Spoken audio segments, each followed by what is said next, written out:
сүткөрлүк боюнча мыйзам бар. Ошол сүткөрлүк боюнча мыйзамда жанагы сүткөрлүктүн проценттерин ченемин аныктаган мыйзам да. Муну ТКВС мыйзам деп коебуз. Ошол мыйзам туура эмес кабыл алынган негизичи. Себеби аерде предельно допустимый процент дейт, элге берилген жанагы пайыздык өлчөм. Кредитти пайыздын өлчөмүн. Ошо пайыздын өлчөмүн Улуттук банк баягы предельно допустимыйды аныктап берет да. Орточо, эгер коммерциялык банктар болсо, орточо процентин алып туруп, ошо орточо, допустим, мисал үчүн да 18-18-ден ашпасын деп.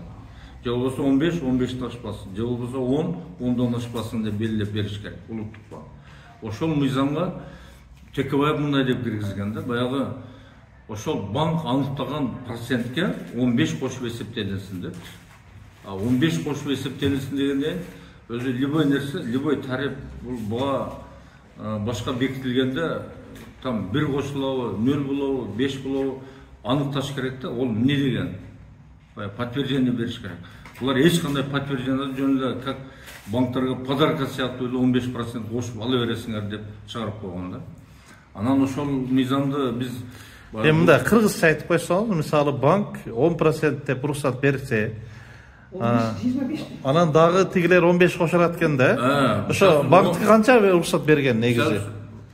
Мисалы үчүн ошол биз бир топ жылдар боюнча эме кылдык, анализ кылып чыктык. Мисалы үчүн банк аныктаган процент 20 болсо, жанагы подарка 15 менен 35 болот да. Значит, банктар 35ке чейин бере берсе, бул мыйзамда болуп эсептелет. Жок, азыр банк канча азыр уруксат ошол жанагы кабыл алган?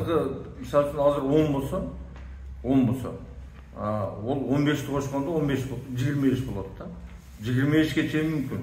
Азыр эми ушул убакта коммерциялык банктар 14, 15, 16, 17ге чейин берип атат да. Ар кимиси өзүнүн мындай эмесин чыгарып. Ал эми жанагы эмелер бар, баягы кредиттик эмес уюмдар, финансылык уюмдар десеңиз. Жана кредитный союз алар 40ка чейин берип атат. 30га чейинчи. Эми бул 15тин эмеси даже 15 боюнча сакталбай, кээ бир жерде 2 эсе 3 эсе болуп кетип атат да. Бул баягы алкымын мындай эметкен эмелер үчүн бул просто жанагы мүмкүнчүлүк болуп атат да, мыйзам берген мүмкүнчүлүк болуп атат. Түшүнүктүү. Эми ошондо азыр жаңы мыйзам боюнча эмне өзгөртүү кирип атат? Жаңы мыйзамды ошо эме кылып жүрүп, жанагы Мажитова Шарапат аркылуу биз ошону алып салыш керек деп киргиздик да. 15 бул ничем, эч нерсе менен далилденбеген, бул эч кандай эме уланбаган, бул чистый коррупционный процент. Муну алып салыш керек. Нөл болбосо банктарда айтып атабыз, далилдегиле. Бул эмне деген расходуңар? А силердин расходуңарды жанагы фактически средний чыгарганда чыгып атат да, ичинде бар да. Десек, анан ошо мыйзамды былтыртан бери киргизип түртүп, азыр эми баягы окуулардан өтүп башка болгондо кеч айтып атпайбы, банктар топтолуп келип, жок, ошону чыгарбаш керек, ошону калтырыш керек депчи. Банктар таап кылып атыптыр да. Бул эми беспредел да. Бул мамлекетте мыйзам иштебейт. Значит, келип эле жанагы ошо 15ти кандай кошкон болсо, дагы 15 кош десе кошулуп. Лоббисттер келип, эл жөн эле жанагы бир источник болуп калды, источник наживы коррупционеров. Жолу да, значит, боло берет экен да. Ошентип азыр депутаттарга давление кылган анда мындай болуп атыптыр да. Анан дагы бир нерсени мен айтып коеюн. Мыйзамда, бул мыйзам боюнча, мыйзамдын негизинде чыккан. Мына, менде булар анализ жасабайт экен. Бул нерселерди биз ошо банктын катышуучулары менен дагы ошо жогорку кеңеште бир канча жолу талкууладык, туурабы? Мен ошол жерде айттым. Баягы эми банктын ээлери жок, азыр бизде коммерциялык банктар бүт эле частный да. Баягы юрист бир нерселер келип алган жанагычы. Келип алып айтат, биз айтып атабыз, мына факты менен сүйлөп эле. Кана эмеңер депчи. А силерде кредит берип аткан кредитиңердин өзүңөрдүн отчетуңар боюнча, өздөрүнүн отчету боюнча берген кредитинен баягы өздүк наркы деп коеюн. Ошол 14-жылдан бери эң көп болгондо 7-10% болуптур. Булар өздөрүнүн отчету менен биз элге берген кредитибиздин стоимость ушунча турат, 7,4%. 7,4% депчи. Анан бергенде, мына мисалы үчүн 2014-жылы 6,47 болуп тур булардын өзүнө турган наркы берген кредиттен. Булар 17%тен берип атат. Эми мен кээ бир эле жылдарын айтып коеюн. 17-нчи жылы 7-10 болуп атат, булар 18%ке берип атат. Же болбосо 10% кошуп берип атат да. 10% неге кошот да? Анан мына 23-нчи жыл алайык. 23-нчи жылы мына булардын 5,93 болуптур. Берген кредиттин ушу банк үчүн турган наркы 5,93%. Булар 19,23-төн берип атат. Же болбосо 13,13% кошуп берип атат да. Эми бул коммерциялык банктардыкы. Эми жана кредитный союздар боюнча. Кредитный союздар боюнча мына ошол 14-нчи жылы буларда 11,19 болуптур да. Булар наркы. Булардын бергени 31,15тен берип атат. 31%тен берип атат. Мына так 18-нчи жылы 5,27 болуптур. Наркычы. Булар 28,33тен берип атат. Же болбосо 23-нчи жылы 7,7 болуптур. Булар 28,4тен берип атат. Чистый 20, 22, 23%. Как чистый прибыль кошуп атат да. Эми мына билген адамга өтө мына грабеж да. Эми биздин мамлекетте азыр баары эле билет, что мыйзам иштебеген мамлекет деп. Эмне үчүн мыйзам иштебейт да?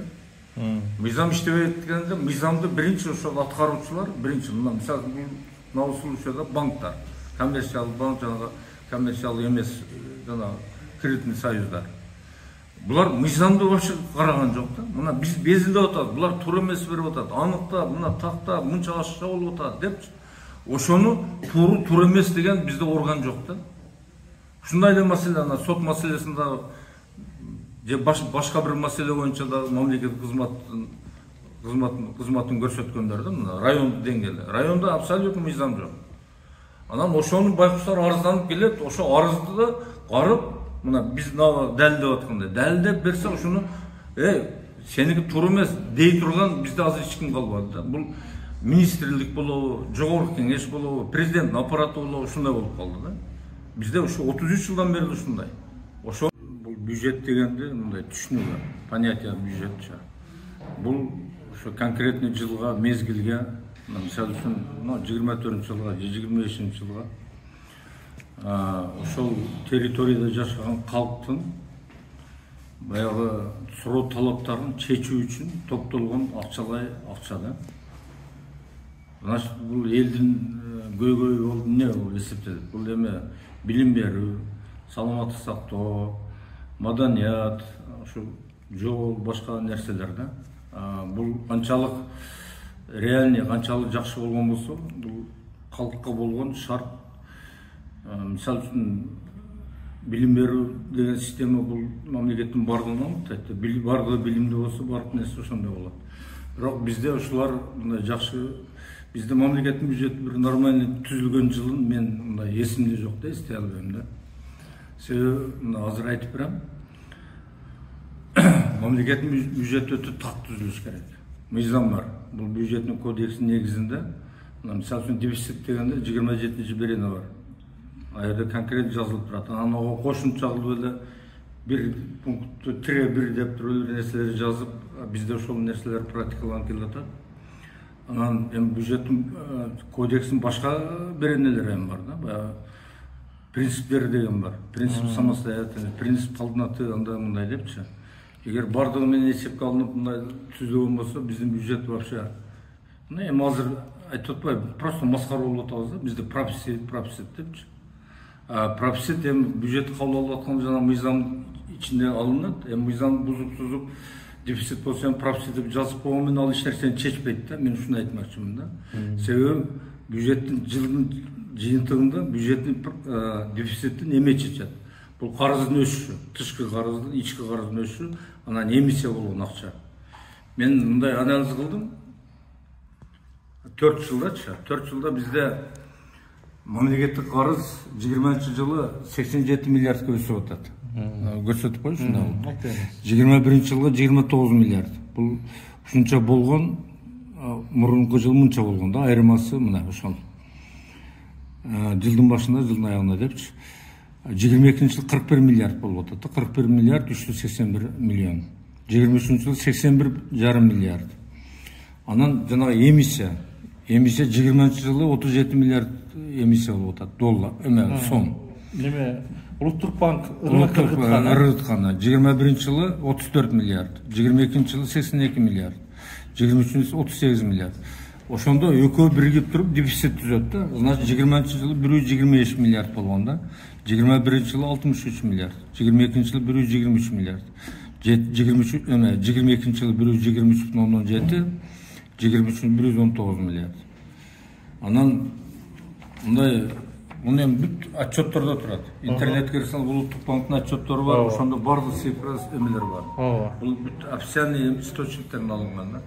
Ошон үчүн биз мындай баягы популисттик кылып эле аны муну деп деген токтошубуз керек да. Бул эми мамлекеттин тагдырын чече турган эме да. Мамлекеттин бюджети бул мамлекеттин тагдырын чечүүчү мыйзам деп айтылат. Бул эң негизги мыйзам деп. Себеби башка мыйзамдардын аткарылышы ушу байланыштуу. Бюджетте акча болсо аткарылат да. Көп мыйзамдар туурабы? Акча жок болсо аткарылбайт. Ошон үчүн биз мындай элементарный нерсе мындай өтө эме кылышыбыз керек да. Муну этият. Ушун билим керек да, билим. Бүгүнкү күндө эме бизде билим ушунчалык деңгээлге түшүп калды. Жана Акылбек Жапаровду министрлер кабинетине алып келип жатып 400 миллиардка жеткирет деп эди эле. Ошол кандай болду? Кандайча? Не болуп атат ошол акыбал? Эми ал жерде дагы мындай да. Булар бир нерсени эсептеп атат. Бизде мисалы үчүн республикалык бюджет бар. Өзү конституцияда баягы бул Акылбек Жапаров жана консолидированный бюджет деп жүрөт да. Консолидированный бюджет ошо экономикада бар, а бул жерде бизде жок да. Себеби бизде конституцияда 18-беренде турат. Эми мындай окуп алса болот, конституция любой жерде бар да. 18-береде мамлекеттик бюджет республикалык жергиликтүү бюджеттен турат деп турат. Бул биринчи эмеси. Экинчи абзасы ошо бир жылдагы мамлекеттин кирешесин, мамлекет чыгашасын аныктайт деп турат. Значит, ошо чыгаша менен кирешенин да айырмасы дефицит болот да. Ушул нерселер. Эми мына бюджет көйүш. Мына булар эсептегенде мындай эсептеп атат. Республикалык бюджеттен отчисление бар. Местный бюджетке жардам. Мен билишимче бир 10 миллиардтан жогору, 20 миллиард ушундай. Экинчи соцфондко отчисление бар. Бул да бир 40-50-60 миллиард чамасында болуш керек. Мен мындай так айткан жокмун. Үчүнчү медицинский страхование полный ошо республикалык бюджеттен отчисление. Значит, республикалык бюджети 230 миллиард болсо 230 миллиард ичинде турат да. Ошого эле местный бюджетти кочсоң, значит, мамлекеттин бюджети чыгыш керек да. Бул где-то 300 миллиард дейт. Анан булар эсептегенде мындай эсептеп атпайбы? Республикалык бюджет, местный бюджет, соцфондто жанагы республикалык бюджеттен отчисление бар 50-60 миллиард. Местный бюджет. То есть максат көп кылып көрсөтүш керек экен да. Ошо двойной эсептеп туруп көбөйтүп эме кылышып атат да. Эми мен түшүнбөйм булар эмне үчүн керек экен. Мисалы үчүн сушунуз мындай болсо, бардык нерсе карыздын эмиссиянын ичинен болуп аткан болсо, аякта триллион жазып койсоң, чө толку элге мындай эмечи. Ошон үчүн бул цифралар аябай реалдуу болуш керек.